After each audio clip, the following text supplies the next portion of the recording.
Hello and welcome back to Kill It With Fire 2. Now let's continue. We're going back to that manor. Or I guess in this save the first time, but still. Okay. Now the real question, did any of this change? Burn the webs. Well, if you insist.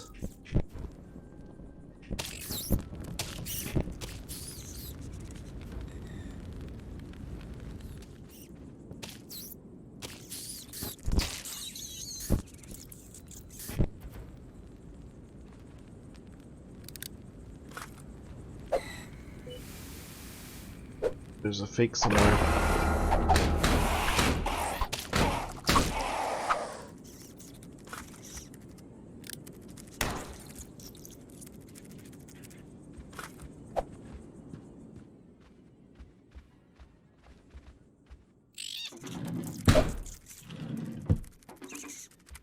I hope I didn't lose that. Okay, there it is.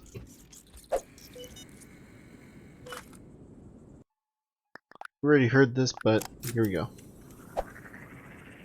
Sweet Sophia Anne Artois was quite the painter in her day. Her art brought fame and fortune. All her meals were gourmet. So when her husband told her they must move to lands afar, she answered, "You will build a home that's fit for an Artois." The lady and her husband did arrive with their two boys. Sophia loved the house, but found its land a counterpoise. The woods were dark and dreary. There were swamps instead of springs. But worst of all were all the wretched, creepy, crawly things. As months went by, the artist felt she lost her inspiration. She cursed her new surroundings as the cause of her stagnation. But then it came, the one to blame, the spider that made her exclaim and strike as she was painting, how she fought to keep from fading. It was there beneath her paint brush, the spider that Sophia crushed and scraped against her canvas turned to grime. And in her heart she felt a rush that warmed her blood and made her blush. Through wicked teeth she whispered one more time. It said sweet Sophia Anne Artois did lose her mind that day. At least that's what the servants and the local spiders say. She crawled beneath the floorboards, catching spiders every night. Alas, her muse did kill her. Cause of death, a spider bite.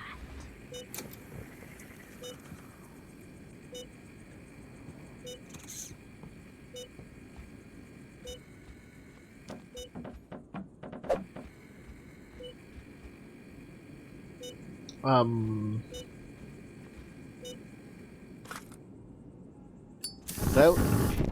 Burn them out. Oh, wait. Get off my face!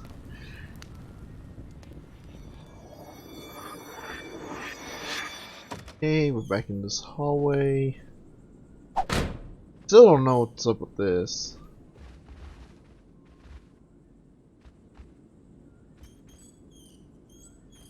Nail gun. There is cold air going in here now.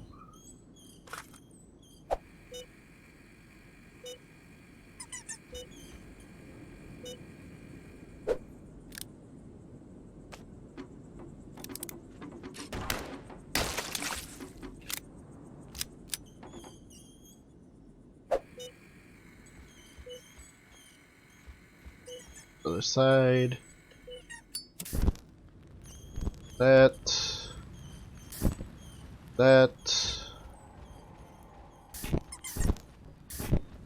This.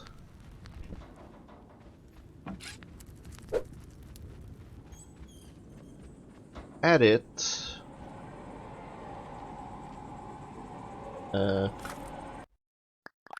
Play this while we do it.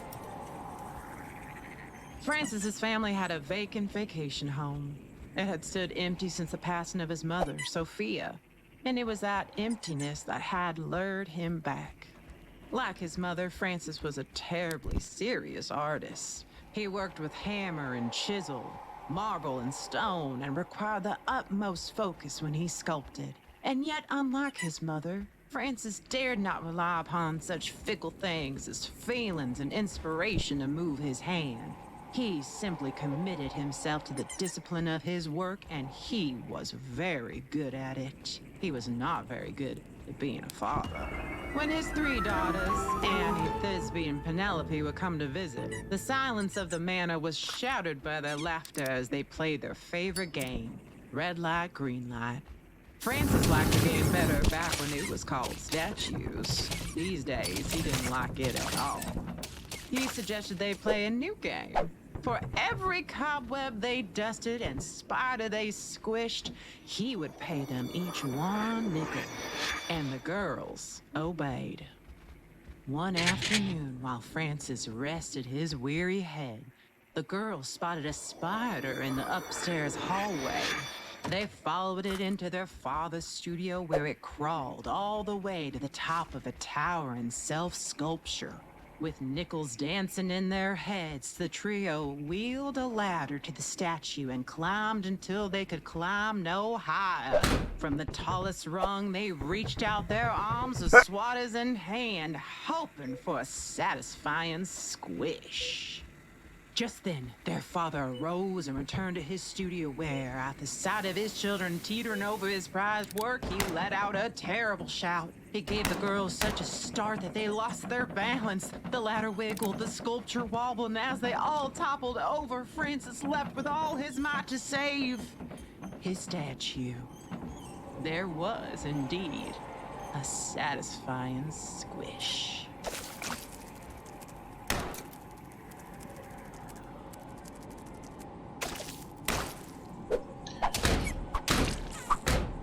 Can't see.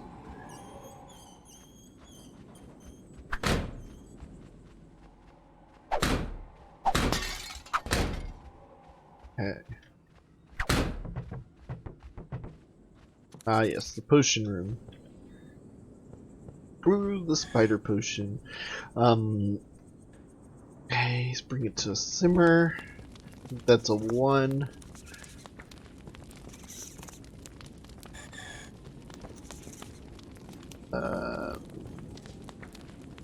I have newt, wing, and beetle. Wing?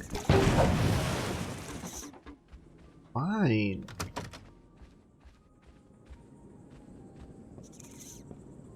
I think simmer might have been 2 then.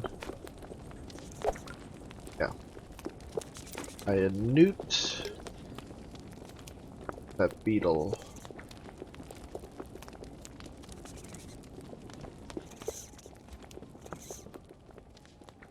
Ah, there you are. Wait. Why?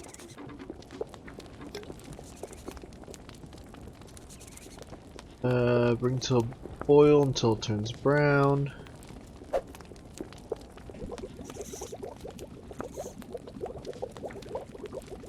Add a small mushroom in the rolling boil.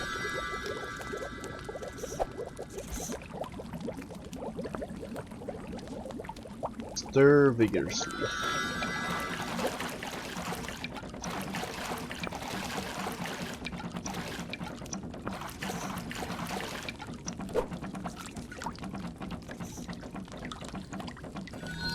There we go.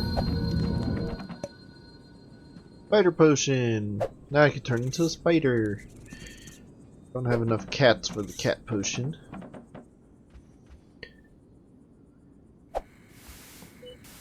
There's a fake in here somewhere.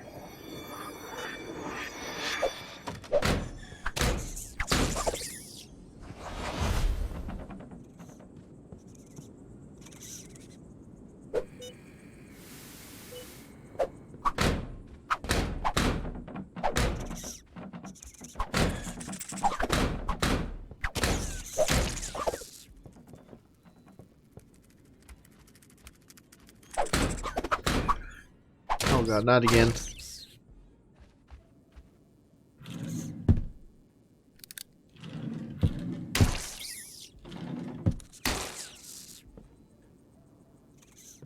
I can't grab it. There we go. And listen to that while we go. Manoir d'Artois was allegedly cursed, was evil through roof, wall, and floor. Nobody would ever dare call it a home, save for that odd dog, Theodore. Young Theo was bold, and his photograph sold at prices quite high, though he cared not for gold. Now, Theo enjoyed being out in the wild with a beast and a creature's dead roar. Art's all about risk, he would say with a smirk, and going to places we shouldn't.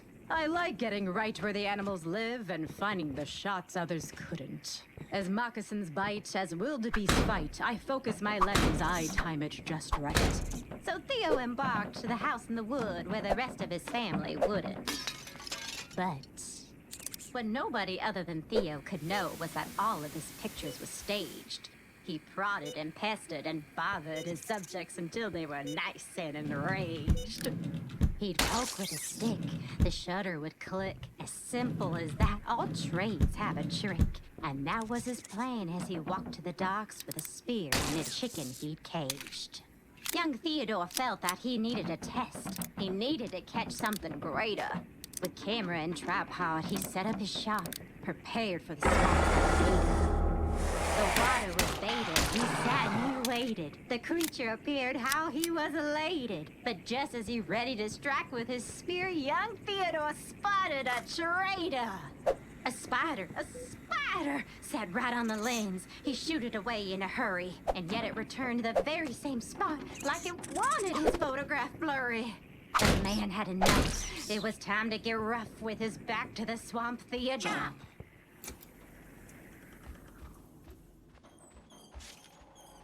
Nice.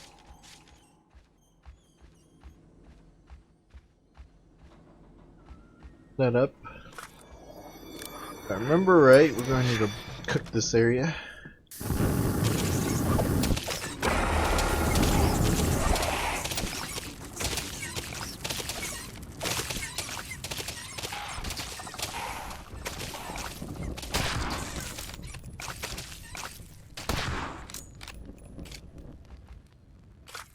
There are more.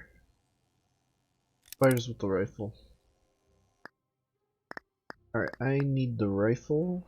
So we're going to put you as number 8. I said you'll be assigned number 8.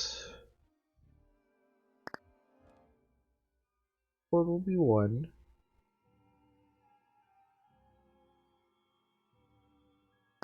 Two.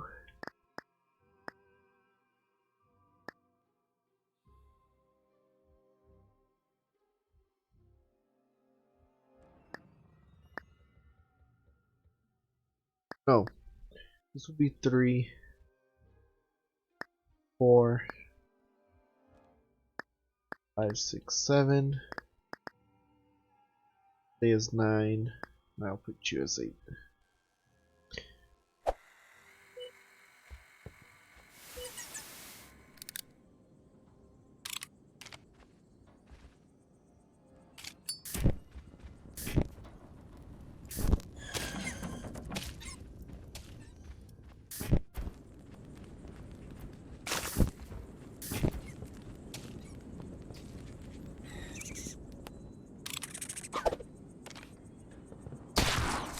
Get off my face.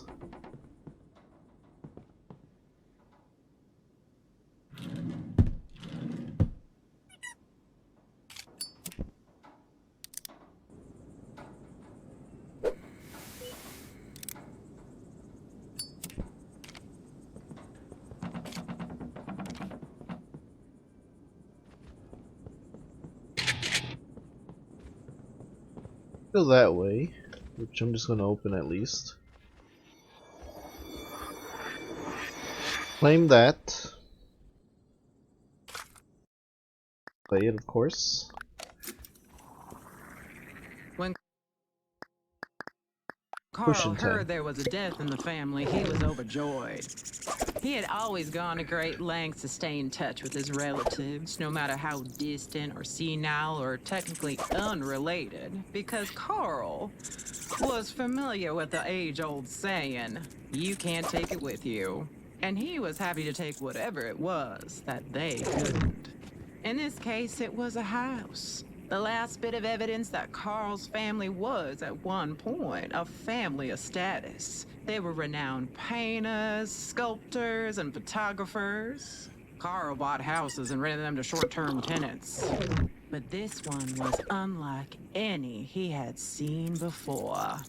Even for an abandoned home, the interior contained an alarming abundance of No, cobwebs. come on. What bothered Carl more, though, was that this home didn't seem abandoned at all. There were things that didn't quite fit. Dried meats and plants hung about the Dang it. kitchen, an assortment of jars filled with elixirs. Used to was be easy even getting an up enormous here. cauldron resting beside a pair of ancient broomsticks. It was clear to Carl what he was dealing with. Squatters, he bellowed. If there was one thing Carl couldn't There you stand, go. it was people who thought they had some sort of right to a roof over their heads. Strangling his cell phone, he dialed a cleaning company, then a moving company, and even mustered enough strength to order a pizza. By the time the sun had set, Carl was ready for a good, undeserved rest. But he would not get it. Not that night or any night to follow. He would wake with a start to the sound of a broken grandfather clock chiming in the darkness, or to what he swore were whispers coming from the walls. Even Carl's waking hours brought him no respite, for no matter how much tidying had been done the day before, every morning brought with it more cobwebs. It was enough to drive a person mad. The last time anyone in town saw Carl, he was at the local hardware store, muttering to himself over tubs of insecticide, bug traps, and other violent delights. And as for the last time we saw him, well, that's a secret the spiders did politely ask us to keep.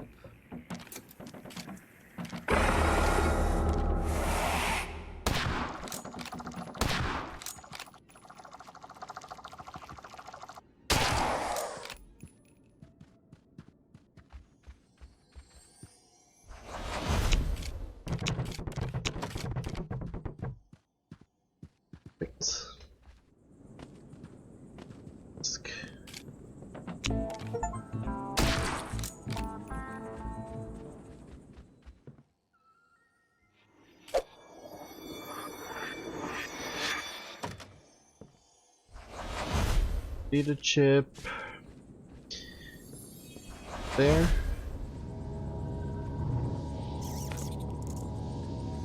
This is for up here.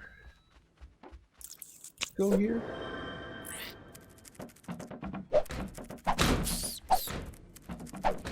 Go. I just got fogged.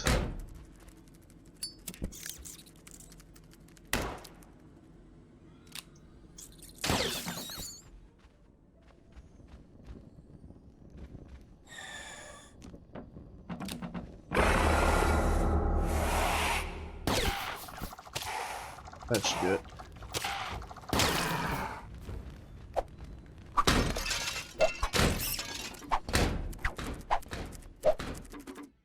Hate the fog. Makes it hard to where I'm aiming. Out of you.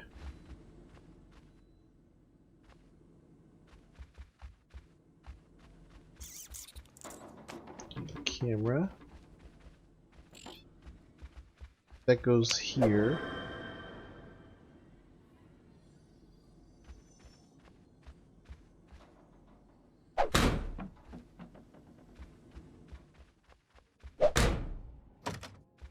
I know how to get there, just one moment.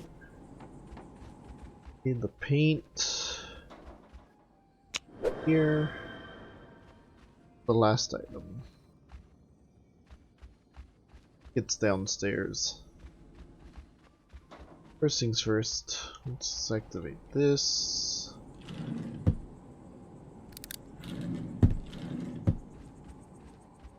Let's go ahead and get my spider potion.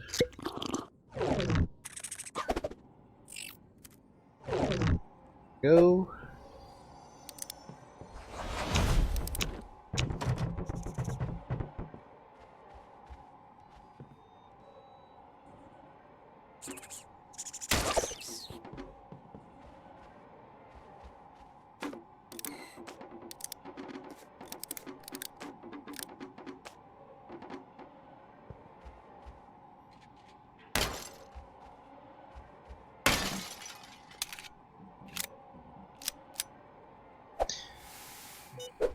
Fake here, and it's probably one of these. There you go.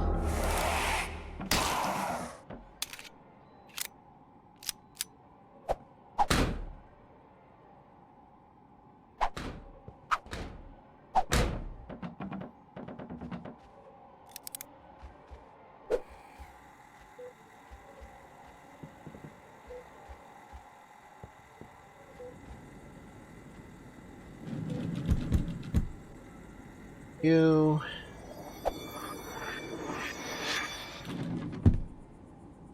That I'll take that.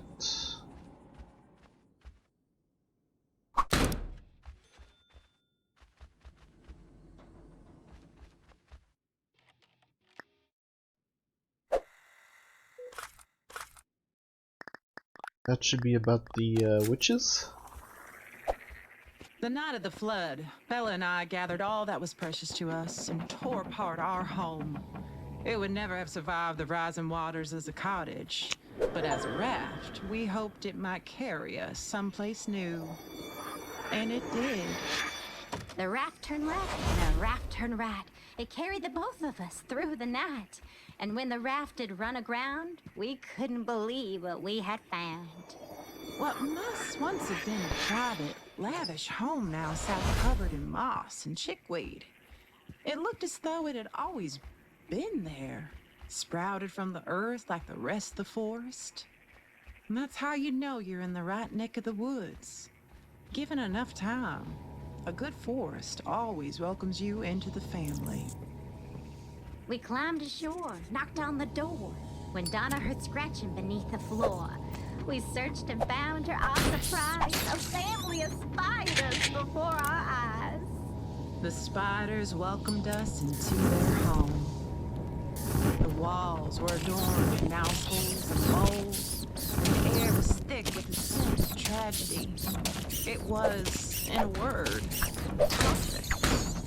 During those early summer days, we would forage for fungi and weave garments from the spider silk. And in the evenings, we played the piano and sang with the creatures of the night until the night was over. The spiders here we did befriend. We wish that our time here would never end. So then I sat and I had to think, and I thought of a potion we could drink. Since drinking Bella's potion, she and I have grown closer than ever before. When we're not crawling on the walls and ceilings, we enjoy returning to our original forms to write about the adventures we've had and the stories we've heard. It's hard to believe the sort of things the spiders here have witnessed, and the plans their kind has for the future sound even more far-fetched. But if there's one thing I've learned, it's that you should never underestimate a spider. They have ways of making you regret it.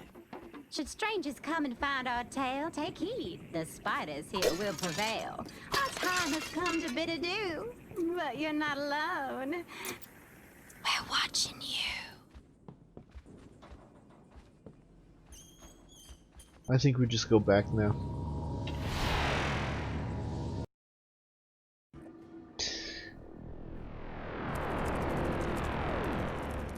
Alright. Chip, you can now open the portal. Alright, let's do that real quick. There we go, we got a new portal. And so, if I seen that right, it said downtown.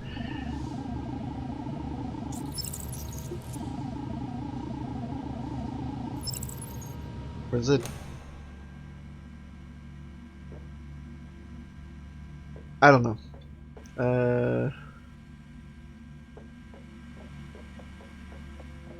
Look around. I could go up there with the new item. Last door. Vindicator is currently stuck on lockdown. Need to reach it eventually, but one would need a military grade artillery shell to break through it. That's why we can get through it before. Fortunately, spiders have yet to harness such power, at least in this dimension. Could you imagine tiny spiders, tiny tanks with tiny army? That was my one and only attempt at small talk. I hope you appreciate. We need something with artillery to open that.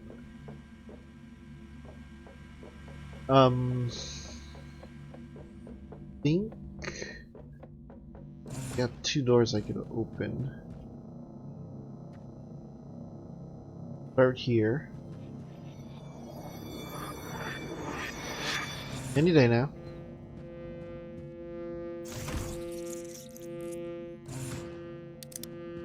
Alright, how are we on progress for this? I don't want to move these yet because I want them to stay there.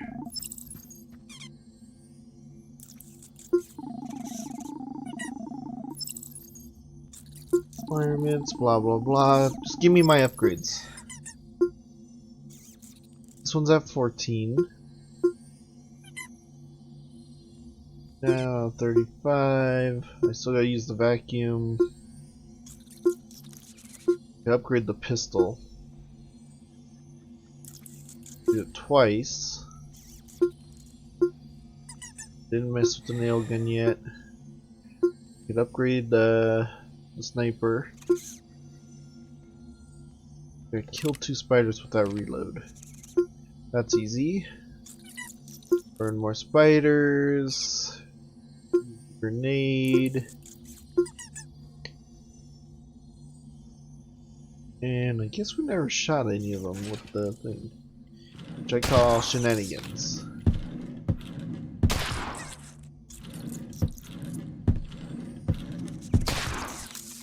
Alright, we did the gun for sure though.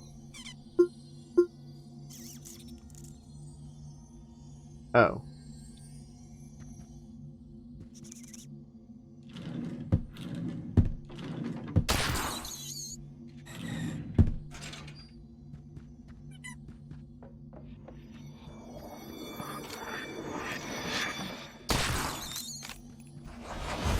Okay, that definitely will open up the next area.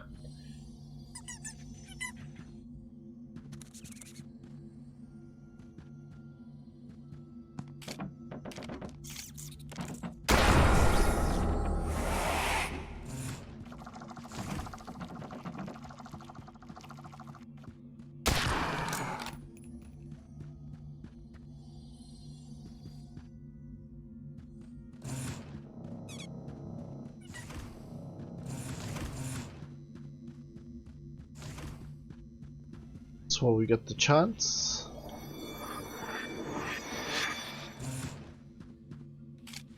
Oh, took the future rifle. Oh, that's a new one.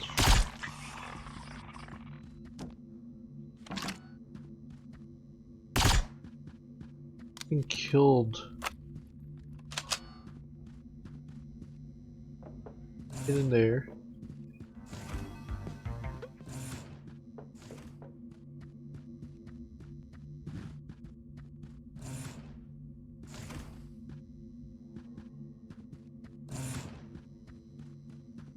Alright. Made some good progress. I know I still got the basement, but I might save that as a separate thing because, let's be honest, there's a whole bunch to do. Plus I'll be able to get in here next soon. Not be so low. Okay. With that, we'll end it here. If you enjoyed, be sure to leave a like and subscribe. Thank you all for watching, and see you next time. Bye bye.